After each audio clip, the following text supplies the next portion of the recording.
La rencontre est fructueuse et prometteuse entre le président de la République de Guinée et le président de la Fédération de Russie. Cette poignée de main illustre parfaitement la volonté des deux dirigeants de renforcer leurs relations d'amitié et de coopération. Cet entretien bilatéral a permis donc au professeur Alpha Condé et à Vladimir Poutine d'évoquer plusieurs sujets importants allant dans le sens de la redynamisation de l'axe de coopération Conakry-Moscou. Des questions comme la santé, la pêche, l'agriculture, la formation, l'énergie, la défense ou encore les mines ont été profondément débattues au cours de cet entretien qui a duré plus d'une heure. Cet entretien bilatéral a débouché sur la signature de 6 accords de coopération entre les deux gouvernements, russes et guinéens. Entre autres accords signés, on note la coopération dans le domaine épidémiologique, de la prévention des maladies infectieuses en Guinée, du trafic illégal de stupéfiants, du renouvellement de la convention de la concession du jugement de Gandian et la convention pour la réhabilitation, l'extension et l'exploitation du jugement de bauxite de Kindia. Pour ces accords, le président Vladimir Poutine reste clair.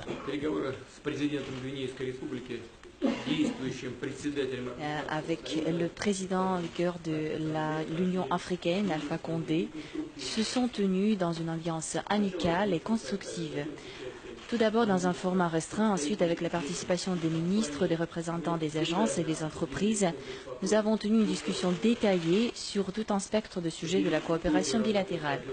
Nous avons fait des conclusions sur le travail effectué après la dernière rencontre avec M. Condé en juin dernier à la marge du Forum économique international de Saint-Pétersbourg. Nous avons esquissé des projets en perspective. Comme vous avez vu, nous avons signé un paquet sensible de documents. La Guinée est un partenaire fiable et respectueux de la Russie. Nos pays sont unis par des rapports amicaux qui ont résisté à l'épreuve du temps et nous l'avons mentionné aujourd'hui. L'année suivante, nous avons célébré 60 ans depuis l'établissement des relations diplomatiques entre nos deux pays. Une grande contribution dans le renforcement de la coopération bilatérale est accordée au président guinéen lui-même. En tant que reconnaissance de sa contribution, aujourd'hui, je l'ai décoré avec l'ordre de l'amitié, la décoration nationale de la Fédération de Russie. Je veux souligner que lors de nos pourparlers, nous avons priorisé la coopération commerciale et économique. Pendant le premier semestre, on a vu une croissance de 2 fois des échanges commerciaux. On a vu la croissance de l'exportation des produits russes chimiques, des véhicules, de l'équipement, des transports et des produits alimentaires et d'agriculture. Évidemment, ce taux d'échange est loin d'être parfait. On s'est attendu de prendre des mesures concrètes pour mobiliser les échanges commerciaux. Les instructions adéquates ont été données à la commission intergouvernementale. Sa session va se tenir à Conakry en juillet. Hier, M. Condé a participé à l'organisation du Forum économique russe-guinéen et a pu voir que les entreprises russes et guinéennes ont de beaux projets pour coopérer dans des domaines variés. Un autre domaine important de notre coopération reste la minerie.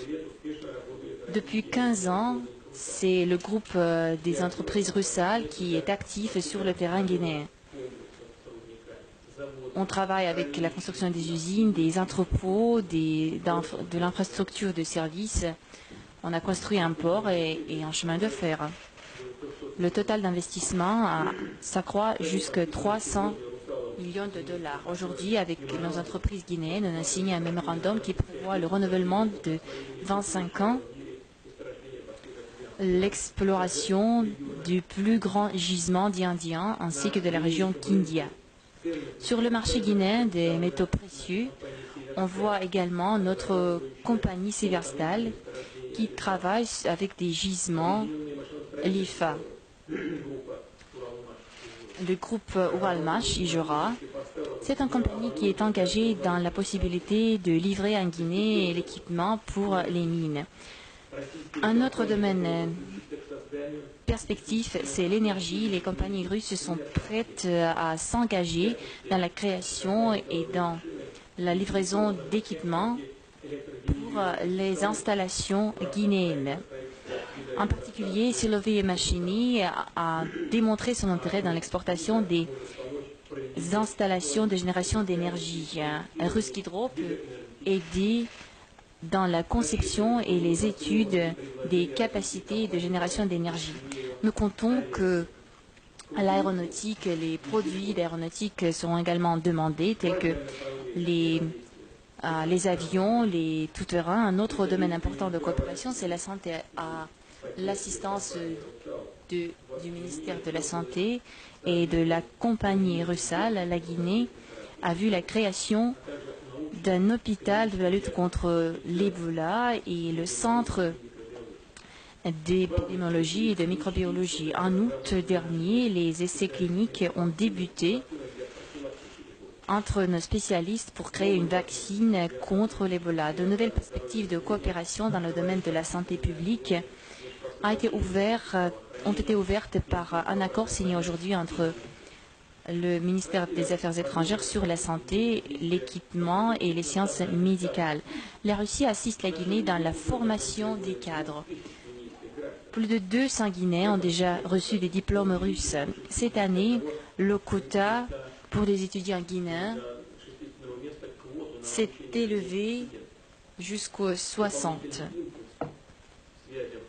Un coup d'envoi au rapport dans le domaine de formation a été donné par un mémorandum d'entente signé dans le domaine d'enseignement supérieur et les recherches.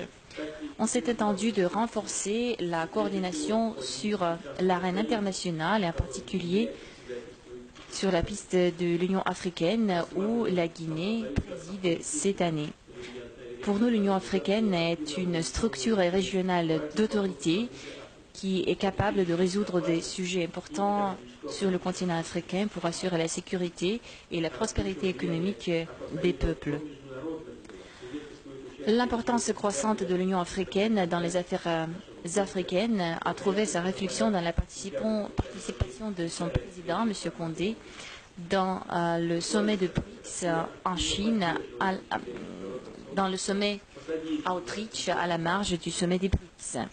De son côté, la Russie est un avocat actif du développement des pays africains.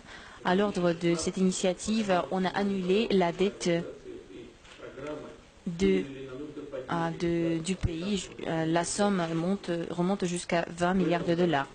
En 2016, à travers le programme mondial alimentaire, on a assisté le pays jusqu'à la somme de 5 millions de dollars. Cette année, on a accordé la somme de presque 3 millions de dollars à l'égard de l'UNIDE. Je voudrais remercier Monsieur le Président pour parler.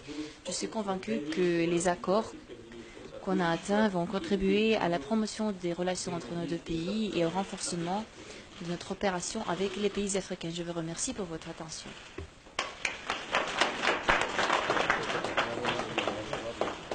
Le professeur Alpha Condé est ravi de voir Moscou, Conakry renforcer leurs liens de coopération. Au terme de la rencontre avec le président Poutine, sa délégation, ma délégation, nous sommes très heureux des résultats de cette rencontre. En effet, les différentes coopérations entre nous et la Fédération de la Russie concernant la santé, l'éducation, l'armée, la sécurité et aussi le domaine de la pêche et du développement économique. Et nous sommes très heureux puisque nous avons actuellement 2 sociétés russes en Guinée, dans les mines. Et hier, grâce au forum, nous pensons que nous allons avoir aussi d'autres sociétés qui vont intervenir, puisque la Guinée a d'immenses potentialités, mais nous avons besoin de rattraper notre retard. Nous avons aussi demandé au président d'accompagner les entreprises russes et que aussi dans le cadre de notre plan de développement sur 5 ans 2016-2020, où nous allons faire le comité consultatif à Paris, nous avons demandé que la Fédération de la Russie nous accompagne, notamment en nous accordant un prêt concessionnel afin de pouvoir faire travailler les entreprises russes en Guinée, mais aussi de pouvoir faire nos projets de réalisation au niveau des barrages, au niveau des infrastructures, au niveau aussi de l'aménagement rural. Donc nous sommes très satisfaits de la volonté ferme de la Fédération de la Russie de coopérer avec nous. Notre souhait est que la coopération entre nos deux pays franchisse une nouvelle étape et qu'on ait une coopération stratégique qui va permettre de renforcer ce que nous avons connu à l'époque de l'Union soviétique où la coopération était très forte. Nous espérons de nous, donc avec la Fédération de Russie, nous allons franchir un pas beaucoup plus important et que la coopération sera beaucoup plus importante. Donc des échanges très fructueux. Et nous savons que la Fédération de la Russie et le président Poutine ont toujours tenu leurs engagements. Donc nous sommes convaincus que la Guinée pourra toujours bénéficier de la détermination et de l'engagement du président Poutine. Aussi au niveau de l'Union africaine, nous avons souhaité que la Russie nous accompagne parce qu'aujourd'hui, l'Afrique a décidé de prendre son destin en main, de parler d'une seule voix, et que les problèmes africains soient réglés par les Africains. Ce sera le cas par exemple de la Libye, du Congo-Kinshasa, mais aussi de la lutte contre le terrorisme. Nous avons demandé au président Poutine d'apporter son soutien au G5, parce que seules les troupes africaines peuvent se battre réellement. Parce que je ne vois pas des troupes du Bangladesh accepter de mourir facilement en Afrique, parce que ce n'est pas leur pays. Nous avons des casques bleus, 20 000 casques bleus au Congo-Kinshasa de plus de 20 ans, et l'insécurité est toujours aussi plus grande. Donc désormais, l'Afrique peut prendre son destin en main. Ça ne plaît pas à tout le monde, mais nous savons que depuis l'Union soviétique, ça a été toujours la position de nos amis d'ici et que la Fédération continue. Donc nous sommes certains que le président Poutine apportera son soutien à l'Union africaine afin que l'Afrique non seulement prenne son destin en main, mais puisse résoudre les problèmes qui le concernent. Donc nous sommes très heureux en tant que président de la Guinée, mais surtout en tant que président de l'Union africaine de cette visite. Et nous allons renforcer donc la coopération entre l'Union africaine et la Russie. J'avais demandé l'année dernière au président Poutine d'envisager aussi une coopération Russie-Afrique, comme nous l'avons avec l'Inde, avec le Japon, avec la Chine, etc. Donc nous espérons que cela va être une application. En tout cas, nous sommes très heureux et nous nous félicitons de l'engagement du président Poutine, de son gouvernement et du peuple russe. Et nous remercions aussi de l'accueil chaleureux que ma délégation et moi nous avons reçu depuis notre arrivée dans cette belle ville de Moscou. Merci. Le président Vladimir Poutine a enfin décoré son frère et ami, le président Alpha Condé, en l'élevant au grade de l'ordre de l'amitié de la Fédération nationale de Russie. Décret 255 PRG SGG portant élévation à la dignité de Grande Croix de l'Ordre national du mérite. Le président de la République décrète. Article 1er. La dignité de Grande Croix de l'Ordre national du mérite, République de Guinée, est décernée à son Excellence M. Vladimir Vladimirovich Poutine, président de la Fédération de Russie, pour sa contribution de qualité au renforcement des relations d'amitié et de coopération entre la Guinée et la Fédération de Russie. Article 2. Le présent décret qui prend effet à compter de la signature sera enregistré et publié au journal officiel de la République. Conakry, le 25 septembre 2017, signé professeur Alpha Condé, grand souverain, grand maître des ordres nationaux de Guinée. Une occasion également mise à profit par le président Alpha Condé d'honorer le patron du Kremlin.